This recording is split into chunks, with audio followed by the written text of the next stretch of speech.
I'm Diana, 32, and I never thought I'd be the type to cut off my own family. My entire life, I watched my parents shower my sister Rebecca with everything while I worked for scraps of their attention. When my grandfather died, they convinced him to leave me nothing. Every penny went to them and my spoiled sister.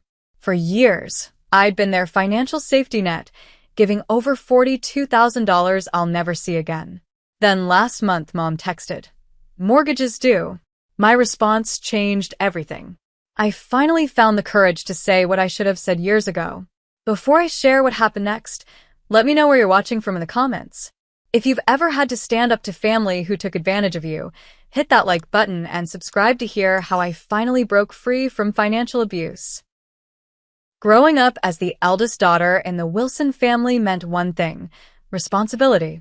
From age 10, I was expected to set the example, get perfect grades, and help with my younger sister Rebecca. Meanwhile, Rebecca lived in a different reality altogether. I remember my 16th birthday. While my friends got cars and sweet 16 parties, I received a practical gift, a calculator for my AP calculus class and a lecture about saving for college.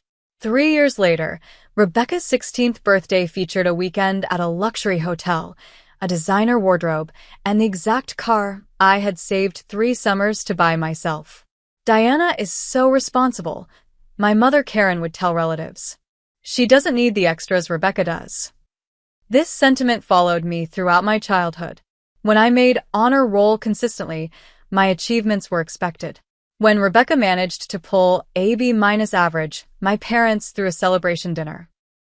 My father Robert was less obvious about the favoritism, but enabled it through his silence. A quiet man who worked as a civil engineer, he would occasionally slip me $20 when I achieved something significant, a secret acknowledgement that never translated to actual equality in our home. College was where the disparity became impossible to ignore. Despite my scholarships, I worked 30 hours weekly at a campus bookstore to cover remaining expenses. Rebecca attended the same university 3 years later, but her experience was completely different. My parents paid her full tuition, housing in the premium dorms, and a monthly allowance that exceeded what I earned working. When I asked about this disparity, my mother's response was cutting. "You've always been good with money, Diana. Rebecca needs more support to succeed." After graduation, I moved to Chicago and secured an entry-level position at Nelson and Burke, a respected accounting firm. Those early years were difficult. My tiny studio apartment barely fit a bed and desk, but it was mine, earned through my own efforts. I climbed the corporate ladder methodically, building the financial stability my parents never taught me to expect. It was during this time I met Marcus at a friend's holiday party. A software developer with kind eyes and a practical outlook on life, he saw through my carefully constructed independence to the hurt beneath. "You're allowed to be angry about how they treated you," he told me on our third date, after I'd minimized yet another story about my family's dynamics. Despite the distance I'd put between myself and my hometown, I still called my parents weekly. I sent birthday and Christmas gifts. I visited for major holidays. Each time, I hoped for recognition that never came. Each time, I left with a mixture of disappointment and determination to finally stop seeking their approval. The pattern continued for years. When Rebecca dropped out of graduate school to find herself, my parents supported her financially without question. When she cycled through jobs, quitting whenever responsibilities became too demanding, they praised her free spirit. Meanwhile, my promotions and achievements received cursory acknowledgments. Nevertheless, I maintained contact. I told myself family was family, that surely things would balance eventually. That delusion shattered when my grandfather Theodore passed away last year. Grandpa Theo had been different from my parents. He noticed me. During family gatherings, he would ask about my career and genuinely listen to my answers. He kept a photo of me at my college graduation on his mantle. When I visited, he would slip me books about successful women in business with notes like, "Reminds me of you," written inside. He was the family member who made me feel valued. When he became ill, I took time off work to help care for him.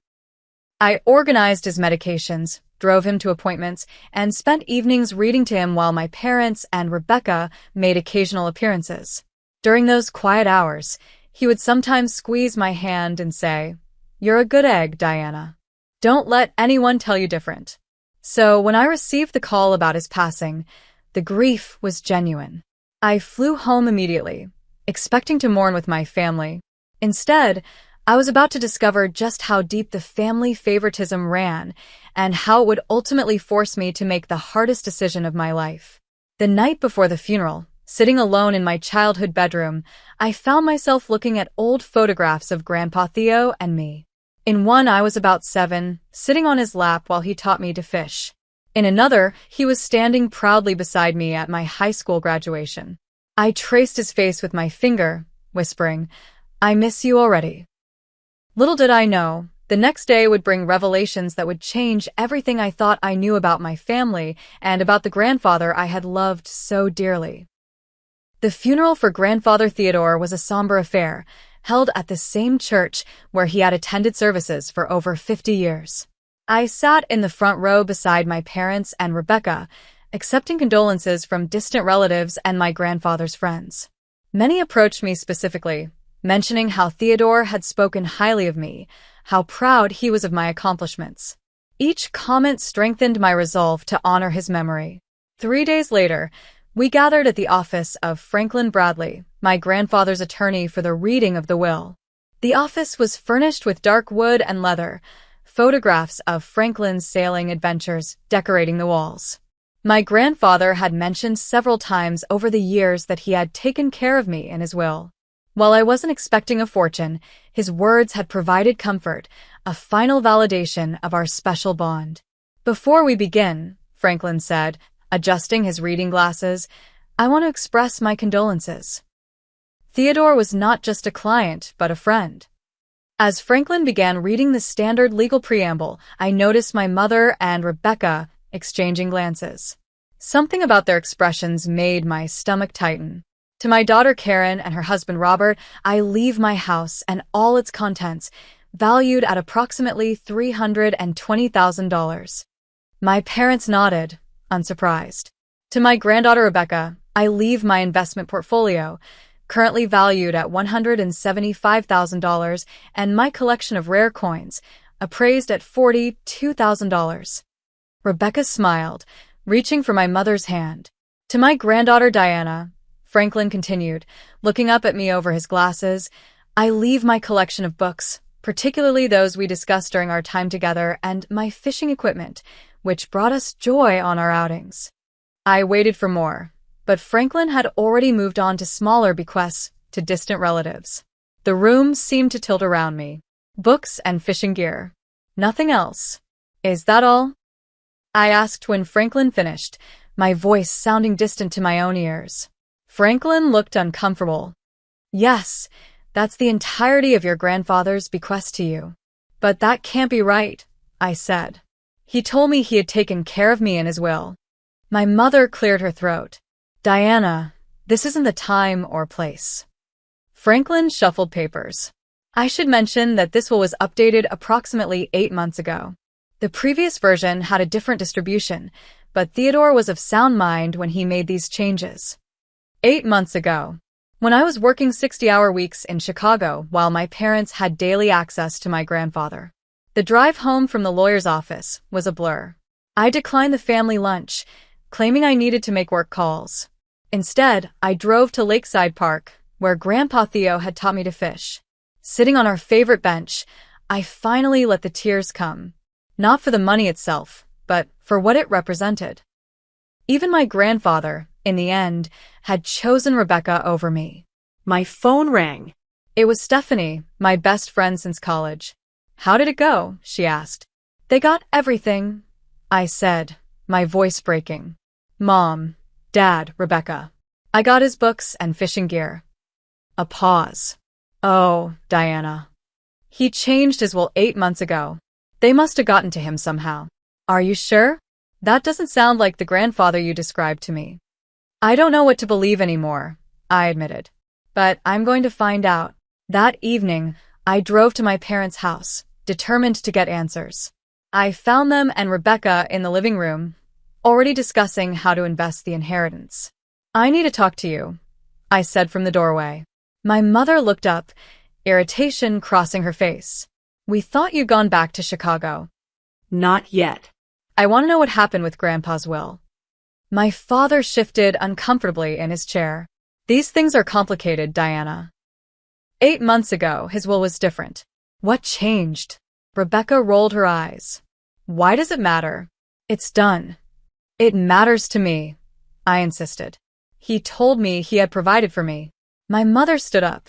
"Your grandfather realized that Rebecca needs the financial support more than you do. You have your career, your stability. Rebecca is still finding her path." "Finding her path?" "She's 29 years old. When does she become responsible for herself?"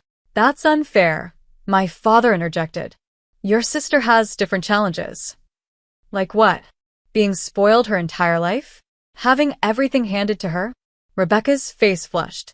"Just because you decided to be a corporate drone doesn't mean I have to follow your boring life choices." "We've been supporting Rebecca while she explores her options," my mother added. "The inheritance will give her a foundation." "And what about me? Didn't I deserve anything from Grandpa?" My mother's expression hardened. "You were always good with money, Diana. You don't need the help." Those words, repeated from my childhood, hit me like a physical blow. My financial responsibility, cultivated through necessity rather than choice, had once again been weaponized against me. "Did you talk to Grandpa about changing his will?" I asked directly. The momentary glance between my parents was all the confirmation I needed. "We discussed family needs with him," my father admitted. "As parents, we have to consider what's best for both our children." "Both? When have you ever considered what's best for me?" "That's not fair," my mother snapped. "We've always been there for you." I laughed bitterly. "Been there for me? When?" "When I worked through college while you paid Rebecca's way. When I built my career without any support. Or maybe when I helped you with your financial emergencies time after time." The room fell silent. "What financial emergencies?" Rebecca asked, looking confused. I turned to her. "You didn't know? Our parents have been coming to me for money for years. That's why I'm good with money. Because I've had to be, to support not just myself, but all of you." The revelation hung in the air as I walked out, closing the door firmly behind me. In the rental car, I gripped the steering wheel until my knuckles turned white, finally acknowledging the truth I'd been avoiding for years. My family had been using me, and I had allowed it to happen. The first time my parents asked me for financial help was 3 years after I moved to Chicago. I had just been promoted to staff accountant at Nelson and Burke and had finally started building a modest savings account. The call came on a Tuesday evening as I was preparing dinner in my apartment. "Diana, it's Mom. We have a situation." Her voice had that particular tone, a mixture of urgency and martyrdom that I'd come to recognize as a prelude to bad news. The situation was a 3-month delinquency on their mortgage. The bank was threatening foreclosure. They needed $7,800 to get current and avoid losing their home. My father had been between projects, Mom explained, and they had fallen behind. I transferred the money that night, dipping into the savings I'd earmarked for a down payment on my own place. When I asked about a repayment plan, my mother sounded offended. "We're family, Diana. We don't need formal arrangements between us. We'll pay you back when things stabilize." Things never stabilized. 6 months later, they needed $2,500 for property taxes. Then $1,800 for a new furnace. Each time, I transferred the money without question. Each time the promise to repay faded a little quicker. Rebecca's financial needs soon joined the parade of requests. Her car needed $3,200 in repairs. Her apartment security deposit was $2,000. A medical bill for $4,500 arrived after an emergency room visit when she lacked insurance. Each time, my parents called me rather than dealing with the situation themselves. "Rebecca is struggling right now," they would say. "You know how hard things are for young people these days." The irony that I was only 3 years older than Rebecca never seemed to register with them. Meanwhile, my own life was on hold. The vacation to Puerto Rico with Stephanie, planned for months, was canceled so I could cover my parents' property tax bill. The engagement ring Marcus and I had chosen was downgraded to a simpler model so I could help with Rebecca's medical expenses. Marcus grew increasingly concerned. "They're taking advantage of you," he said one night after I'd spent an hour on the phone with my mother about Rebecca's latest financial crisis. "They're family," I replied automatically. "What am I supposed to do? Let them suffer?" "They're adults who make choices. Bad financial choices repeatedly. And they know you'll bail them out, so they have no incentive to change." I defended them fiercely, though a part of me recognized the truth in his words. That part grew larger with each request, with each broken promise to repay, with each casual dismissal of my own financial goals. After one particularly heated argument about boundaries, I created a spreadsheet documenting every loan I'd provided to my family. The total shocked even me: $42,385 over 5 years. Not $1 had been repaid. Despite this revelation, I continued to answer their calls, continued to transfer money when asked, continued to believe that somehow, someday, they would recognize my sacrifices and reciprocate the support I'd given them. My career progressed steadily. I made senior accountant, then supervisor. My income increased, but my savings remained stagnant. Friends my age were buying homes, taking international vacations, investing for retirement. I was subsidizing my family's lifestyle while deferring my own dreams. The requests always came at the worst possible times. When I was preparing for a major presentation, my mother would call about an overdue electric bill. When Marcus and I were celebrating an anniversary, Rebecca would text about rent money. Their emergencies always trumped my priorities. The manipulation was subtle, but effective. If I hesitated before agreeing to help, my mother would sigh dramatically. "I guess we'll just have to figure something out." "I was hoping not to burden your father with this worry, with his blood pressure issues." Or, "Rebecca was counting on us to help, but I'll have to tell her we can't. She's been so fragile lately." Always the implication that a refusal from me would cause suffering, would make me the villain in the family narrative. And so I continued to give, continued to enable their financial irresponsibility. Marcus watched with growing concern. "This isn't sustainable," he said. "You're sacrificing your future for people who wouldn't do the same for you. You don't understand family obligation," I replied, though my conviction was weakening. "I understand healthy relationships," he countered. "And this isn't one." Our relationship strained under the weight of my family dynamics. Marcus wanted a future with me, one that included marriage, possibly children, financial security. That future seemed increasingly distant as my family drained my resources. Still, I maintained the image of the successful daughter. I visited for holidays, brought gifts, listened to my parents brag about Rebecca's latest endeavors while minimizing my achievements. I smiled through dinners where Rebecca described trips I could never afford because I was paying her bills. The cognitive dissonance was exhausting. I was simultaneously the family success story and the family ATM, the responsible one who could never do enough and the selfish one for occasionally questioning the arrangement. Throughout this period, I maintained detailed records. Every transfer, every broken promise, every guilt trip. Not because I expected repayment, but because some part of me needed evidence that I wasn't imagining the imbalance, that my growing resentment had foundation in reality. As my 30th birthday approached, Marcus suggested therapy. "Not because there's something wrong with you," he clarified, "but because you deserve support navigating this situation." I resisted initially. Therapy felt like an admission of failure, that I couldn't handle my family on my own. But as another year passed with no change in the dynamic, I finally made an appointment with Dr. Jessica Winters, a therapist specializing in family relationships. In her comfortable office, surrounded by plants and calming artwork, I unfolded my family story. With each session, patterns emerged that I had been too close to see. The financial exploitation was just one manifestation of a deeper dysfunction. "What you're describing sounds like financial abuse," Dr. Winters said during our third session. Your family has created a dynamic where your resources are seen as communal property, while theirs remain private. That's not reciprocity. That's exploitation. The word abuse felt extreme, yet accurate. It created a framework for understanding years of manipulation, years of one-sided giving. As I approached the breaking point, one final revelation would push me over the edge, forcing me to make the decision I had been avoiding for years. A decision that would fundamentally alter my relationship with my family and set me on a path to reclaiming my life. The breaking point came unexpectedly during a routine Sunday call with my mother. I had stepped away from brunch with Marcus to take the call, expecting the usual updates about neighborhood gossip and Rebecca's latest endeavors. "Have you seen Rebecca's Instagram?" my mother asked, pride evident in her voice. "The resort in Bali looks absolutely gorgeous." I hadn't seen it.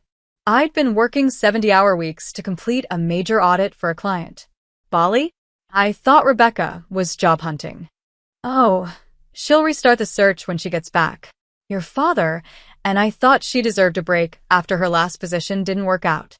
Her last position, a marketing assistant role, had lasted exactly 6 weeks before Rebecca decided it wasn't aligned with her creative vision. "How is she affording Bali?" I asked, though I already suspected the answer. "Well, with part of her inheritance from your grandfather, of course. We thought it was a good investment in her well-being." I ended the call shortly after, returning to the table where Marcus waited patiently. He took one look at my face and knew. "What happened?" "They used Grandpa's money to send Rebecca to Bali," I said flatly. "Well, last month they asked me for $1,200 for her job search expenses." Marcus reached for my hand. "I'm sorry." Later that day, scrolling through Rebecca's social media, I came across a video that confirmed what I'd been denying for years. In it, Rebecca lounged by an infinity pool, cocktail in hand, talking to someone off camera. "No, I'm not worried about money," she laughed. "Between Mom and Dad and Diana the family ATM, I'm covered." The term family ATM echoed in my head for days afterward. It was crude but accurate. That's exactly what I had become. The following week, I made an appointment with my therapist, Dr. Winters, and a financial advisor, William Thompson, recommended by a colleague. "I need to make some changes," I told Dr. Winters. "But I'm afraid of losing my family completely." She nodded understanding. "That's a common fear when setting boundaries with family. But consider this. Are you actually losing relationships, or are you losing the illusion of relationships that were based on exploitation?"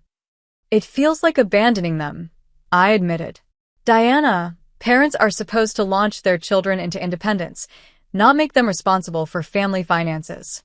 You're not abandoning them by expecting them to function as adults." Over several sessions, we worked on specific language for boundary setting, anticipating emotional manipulation tactics, and managing the guilt that threatened to undermine my resolve. Meanwhile, William Thompson helped me assess the financial damage and create a recovery plan. "Based on your income and the amount you've been giving your family, you should have at least twice the savings you currently have," he noted, reviewing my finances. "The good news is, you're still young enough to catch up once you stop the financial drain." Together, we created a plan: immediately cease all financial support to family, redirect those funds to rebuilding my emergency savings, then accelerate retirement contributions and begin saving for a home down payment. "You need to protect yourself," William advised. "Consider setting up accounts they don't know about, and perhaps even freezing your credit to prevent anyone from opening accounts in your name." The suggestion shocked me. "My family wouldn't do that," I protested. William's expression was kind but firm.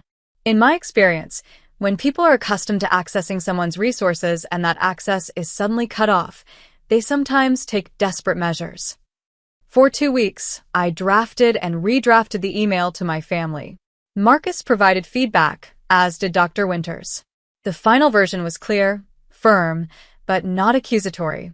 "Dear Mom, Dad, and Rebecca, after careful consideration of my financial situation, I need to inform you that I will no longer be able to provide financial assistance to any of you. The support I've provided over the years has impacted my own financial security, and I need to prioritize my future. This decision is not up for negotiation. Please respect my boundary by not asking me for money, either directly or indirectly. This change is effective immediately. I value our family relationship and hope we can move forward with mutual respect. Diana. My finger hovered over the send button for nearly an hour before I finally pressed it. Immediately afterward, I blocked all 3 of their numbers on my phone, giving myself a 48-hour buffer from the inevitable backlash. Then I went to dinner with Marcus, celebrating what felt like both an ending and a beginning. "I'm proud of you," he said, raising his glass. "This isn't easy, but it's necessary." "I keep waiting for the guilt to hit," I admitted. "But right now, all I feel is relief." The guilt would come, of course. And the anger, the hurt, the doubt. But in that moment, sitting across from the man who had stood by me through years of family drama, I felt lighter than I had in years. I had taken the first step toward reclaiming my life and my future. What I didn't know was how desperately my family would fight to maintain the status quo, and how much strength I would need to hold my ground. The initial response to my email was exactly as I had anticipated: silence. I imagined my mother reading it, lips pressed into a thin line, waiting for me to retract the boundary as I had done countless times before. When I unblocked their numbers after 2 days, there were no missed calls, no frantic texts, just silence. "They think I'll cave," I told Marcus over dinner. "They're waiting me out." He nodded. "That's been the pattern. You set a boundary, they ignore it. You eventually give in." "Not this time," I said with more confidence than I felt. The silence lasted exactly 1 week. Then the campaign began. First came the casual text from my mother. "Just checking in, sweetheart. Haven't heard from you in a while." No mention of my email, as if it had never existed. When I responded with general pleasantries but no financial offers, the tone shifted. "Your father and I were talking about that loan you gave us last year. We're planning to start repaying it soon." A carrot dangled, with no specific timeline or amount. Next came voicemails, increasingly emotional. "Diana, it's Mom. I'm worried about you. This isn't like you, cutting off communication with family. Please call me back." I hadn't cut off communication, only financial support, but in my family's mind, they were apparently the same thing. My father's attempt was more direct. He called on a Sunday afternoon, his voice gruff with discomfort. "Diana, about this email. Your mother is very upset. I understand this is a change, Dad, but my decision stands. We're not asking for handouts, Diana. Just family helping family. Dad, I've given over $40,000 to you and Rebecca in the last 5 years. None of it repaid. That's not family helping family. That's one family member supporting 3 adults." A heavy sigh. "You've always been so black and white about things." The conversation ended with no resolution, just a vague hope expressed by my father that I would come to my senses. Rebecca's approach was different. She waited 3 weeks, then called late one evening when she knew I'd be alone, as Marcus had a regular Tuesday night gaming session with friends. "Dee, I need to talk to you," she said, using the childhood nickname I hadn't heard in years. "What's up, Becca?" I matched her casual tone. "I'm in a bit of a situation. My credit cards are maxed out, and I've got some bills coming due. I was hoping you could help just this once." "I can't do that, Rebecca. I was clear in my email." "That was about Mom and Dad, not me," she protested. "Besides, this is different. It's an emergency." "What's the emergency exactly?" She hesitated. "Well, I need to pay rent, and there's this course I enrolled in for digital marketing. It's an investment in my future." "That's not an emergency. That's poor planning. I'm sorry, but my answer is no." Her voice hardened. "Fine. "But you should know, if I can't make rent, I'll have to move back home. And Mom and Dad can't really afford another person right now." The threat was clear. Help her, or she'd become our parents' problem, which would inevitably become my problem again. "That's a decision you'll have to make," I said, maintaining my resolve. "I love you, but I can't keep enabling financial irresponsibility." She hung up without another word. The next day, Rebecca posted a vague but pointed message on social media about family members who only care about money. Several relatives commented, asking what had happened, and Rebecca shared a carefully edited version of our situation, casting herself as the abandoned sister and me as the heartless corporate drone who had abandoned family values. I didn't respond publicly. Instead, I forwarded the post to Dr. Winters, who reminded me that public shaming was a common tactic when direct manipulation failed. Stay the course, she advised. Engaging only validates the tactic. For weeks after my email, the situation escalated dramatically. A text arrived from my mother at 7 a.m. Mortgages due. We're short $2,100. Can you transfer today? We'll pay back next month. No acknowledgement of my boundary. No explanation for the shortfall. Just the expectation that I would comply as always. I took a deep breath and replied with a response I had practiced with Dr. Winters. I'm sorry to hear you're struggling, but as I stated in my email, I am no longer in a position to provide financial assistance. The response was immediate. This isn't like you, Diana. We're family. We need you. I turned off my phone and headed to work, focusing on the major client presentation I had that morning. When I checked my messages at lunch, I had 17 texts and voicemails from both parents, each more desperate than the last. Please, Diana, we could lose the house. Your father isn't well. This stress isn't good for him. I never thought my own daughter would turn her back on us. The last message was different for my father. We need to have a family meeting. This Sunday, 2 p.m., our house. Non negotiable. I consulted with Marcus and Dr. Winters before agreeing to attend. Both advised caution. This has all the hallmarks of an ambush, Marcus warned. They're going to gang up on you. I can handle it, I assured him. I need to do this in person, once and for all. Sunday arrived with a knot of anxiety in my stomach. When I pulled up to my parents' house, I noticed several extra cars in the driveway. My Aunt Patricia's sedan.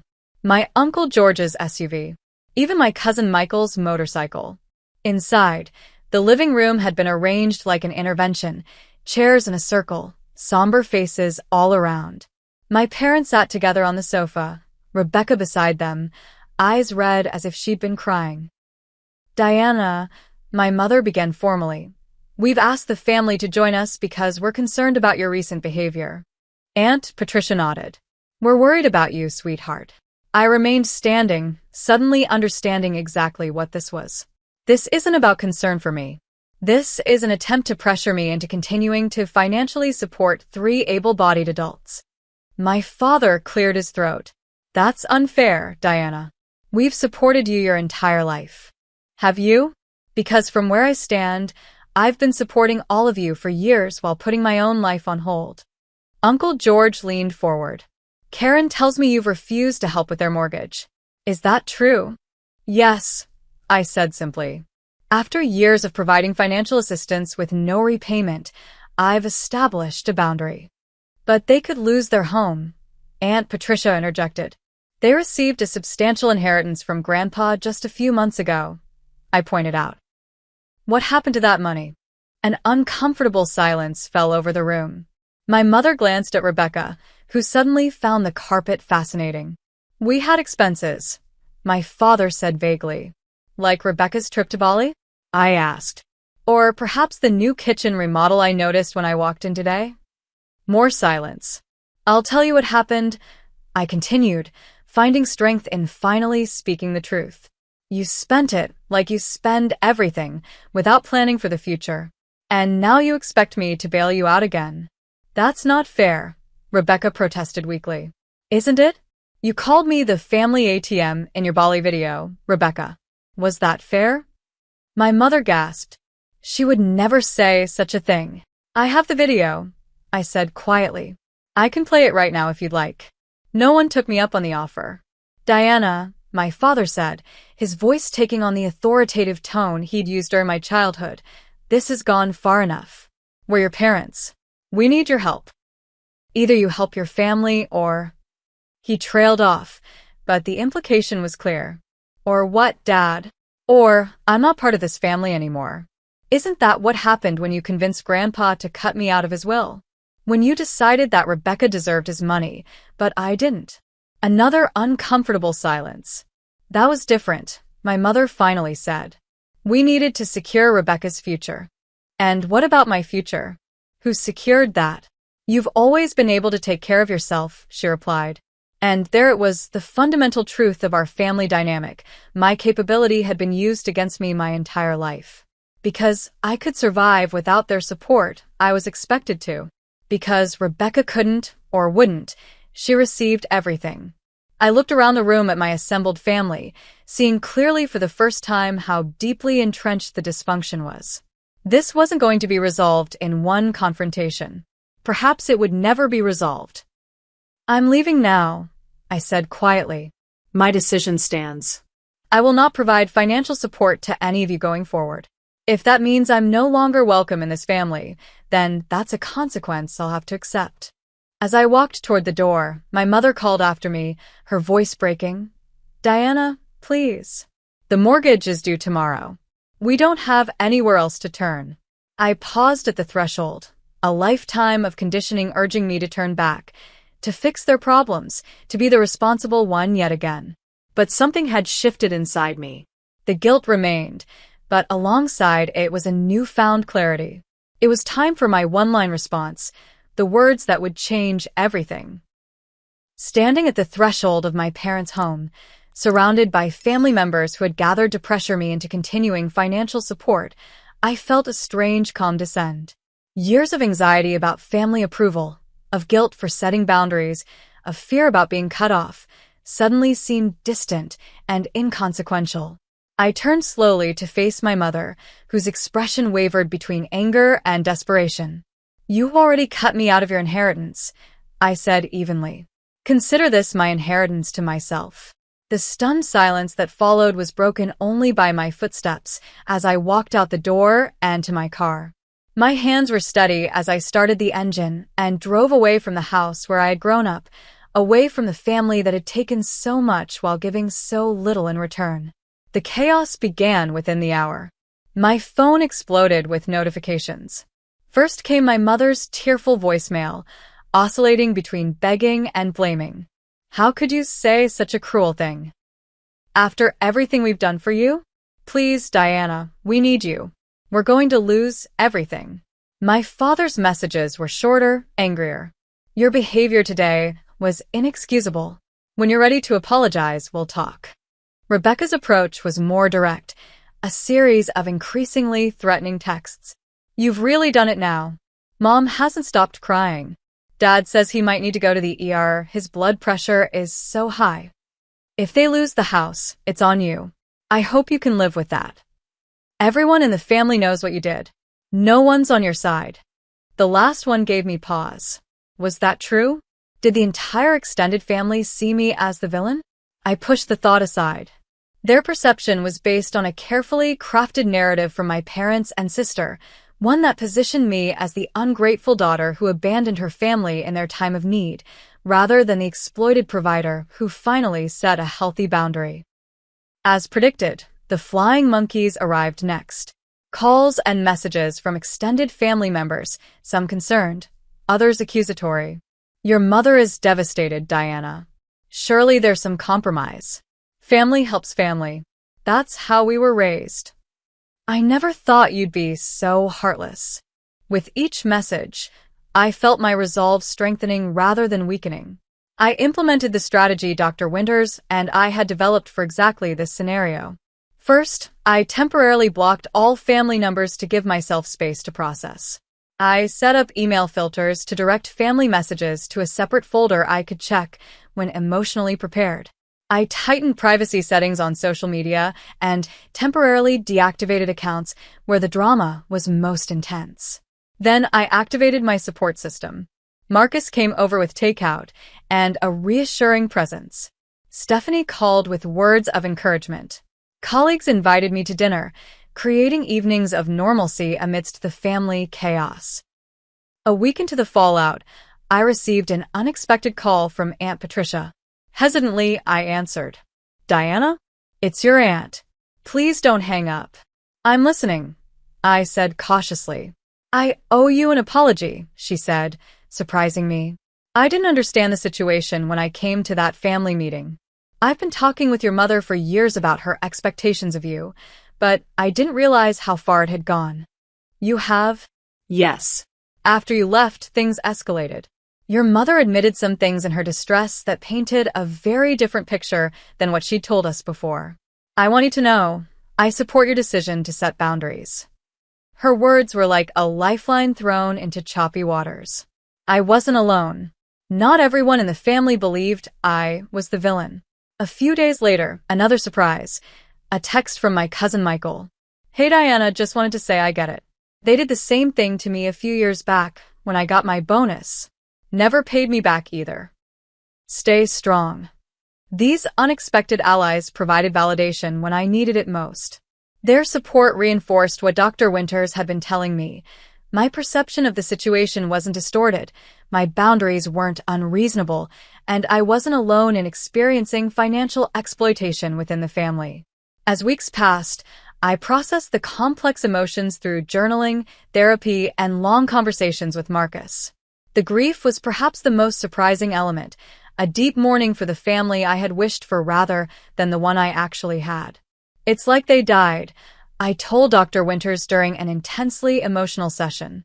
Except they're still alive, still sending manipulative messages, still trying to make me feel guilty. You're grieving the loss of illusion, she explained. The illusion that they would eventually change, that they would one day appreciate your sacrifices, that they would eventually treat you with the same consideration they show Rebecca. That's a profound loss, and it deserves to be grieved. My parents eventually found a way to make their mortgage payment without my help.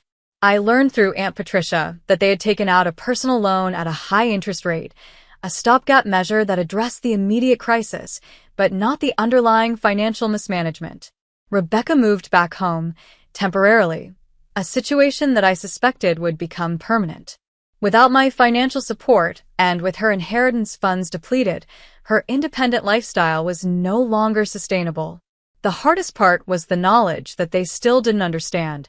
In their narrative, I remained the villain, the daughter who abandoned her family when they needed her most. They couldn't, or wouldn't, see the years of one-sided giving, the exploitation of my success, the fundamental unfairness of expecting one child to support 3 adults. But with each passing week of maintained boundaries, with each financial decision that prioritized my future rather than their present, with each conversation with supportive friends and family, I grew stronger in my resolve. The guilt receded, replaced by a growing sense of peace, of rightness, of long overdue self-respect. 6 months after that fateful family meeting, I received a letter from my father. Unlike the emotional manipulations of previous communications, this one was reflective, almost humble. Diana, he wrote, I've been doing a lot of thinking. While I don't agree with how you've handled this situation, I'm beginning to understand why you felt you had to take such drastic measures. Your mother and I are making changes. It's not easy at our age, but we're trying. I hope someday we can rebuild what's been broken between us. It wasn't an apology, not really, but it was an acknowledgement, a small step toward potential reconciliation on new, healthier terms. As for Rebecca, her silence continued. Of all the family relationships, hers would likely be the slowest to heal, if it ever did. Her identity had been built around being the favored child, the one who deserved support and special treatment. My refusal to participate in that dynamic threatened that identity at its foundation. But for the first time in my adult life, I was living without the constant drain of family financial emergencies, without the guilt of never doing enough, without the resentment of unequal treatment. I was building a future based on my own priorities rather than compensating for my family's poor choices. The one-line response that had changed everything, that had finally broken the cycle of exploitation, echoed in my mind during moments of doubt. You already cut me out of your inheritance. Consider this my inheritance to myself. It wasn't just about money. It was about worth, about value, about the fundamental right to prioritize my own well-being. It was about reclaiming the life that had been on hold for too long. And despite the pain, despite the ongoing family drama, despite the unresolved relationships, I knew with absolute certainty that I had made the right choice.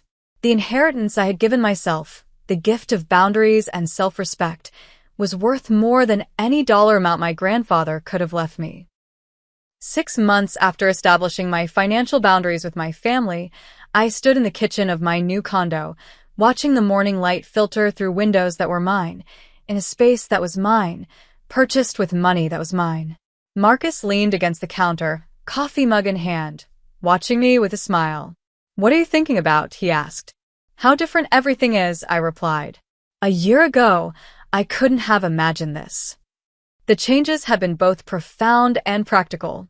Without the constant drain of supporting my family, my financial situation had improved dramatically. The promotion to senior manager at Nelson and Burke, which had come 3 months earlier, allowed me to finally achieve the savings goals William had helped me establish. This condo, a modern 2-bedroom in a neighborhood I had previously considered beyond my reach, was the physical manifestation of my newfound financial independence. Every piece of furniture, every decorative touch, had been chosen with intention rather than desperation or compromise.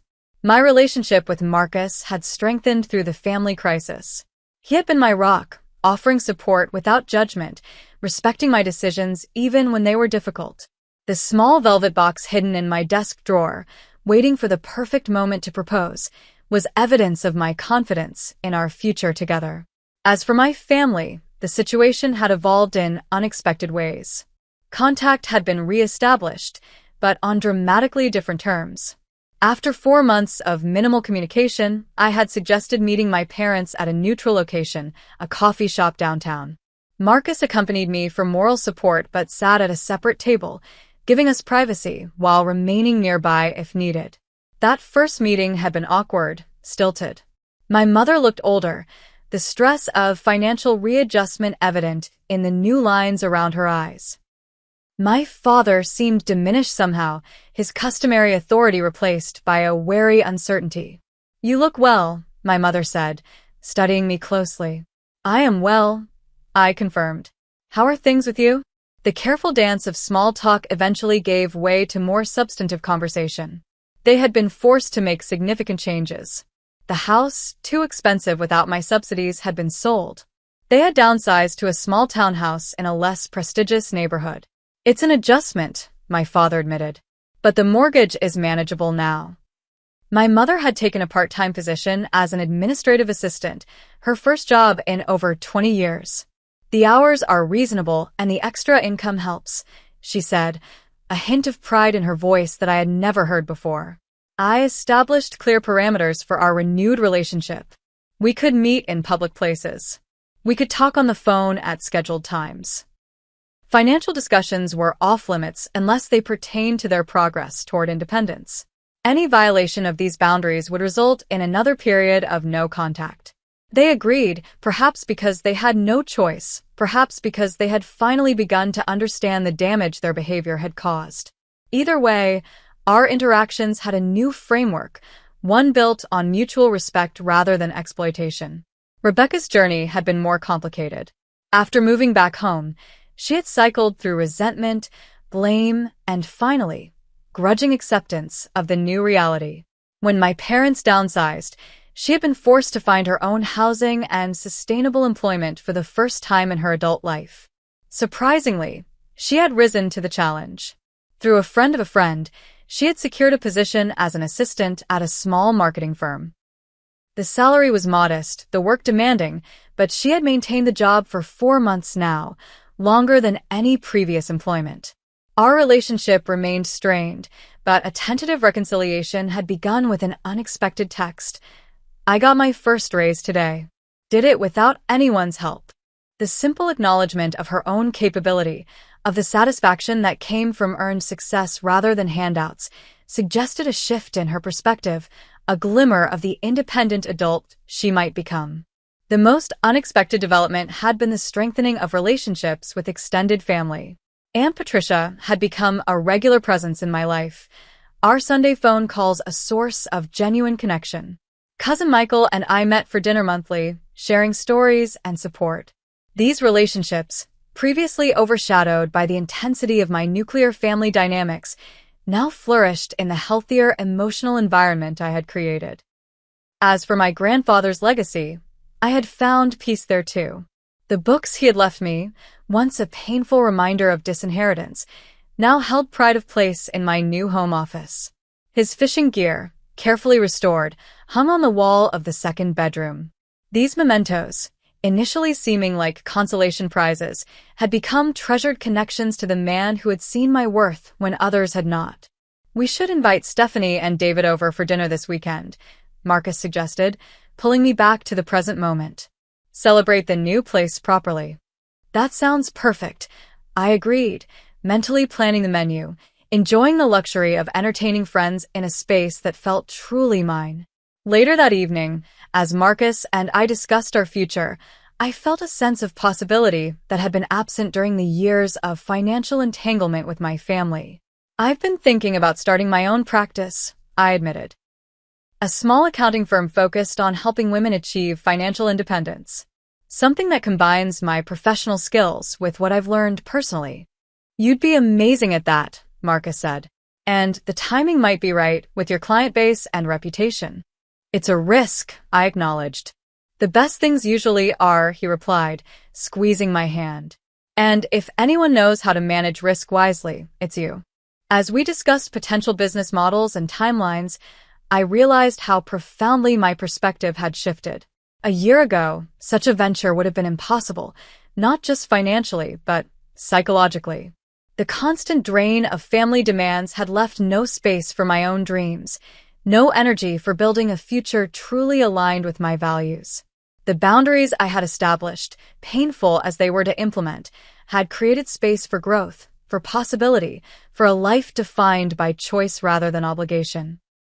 The inheritance I had given myself, the gift of financial and emotional autonomy, had yielded returns beyond what I could have imagined. Looking around at the home I had created, at the partner who supported me, at the future opening before me, I felt an overwhelming sense of gratitude. Not for what had been taken from me, but for what I had found the strength to reclaim. This was my inheritance, earned through courage and boundaries, through saying no to exploitation and yes to self-respect. This was the legacy I would build, not from money handed down, but from values held firm through difficulty. This was my life, finally and truly my own. What would you do if you were in my situation? Have you ever had to set difficult boundaries with family members who took advantage of you financially? Comment below and share your experiences. If you found value in my story, please hit the like button and subscribe to hear more real-life stories about standing up for yourself. And if you know someone who might be struggling with similar family dynamics, share this video with them. Sometimes knowing we're not alone makes all the difference. Thank you for listening to my journey, and remember, it's never too late to create healthy boundaries and reclaim your life.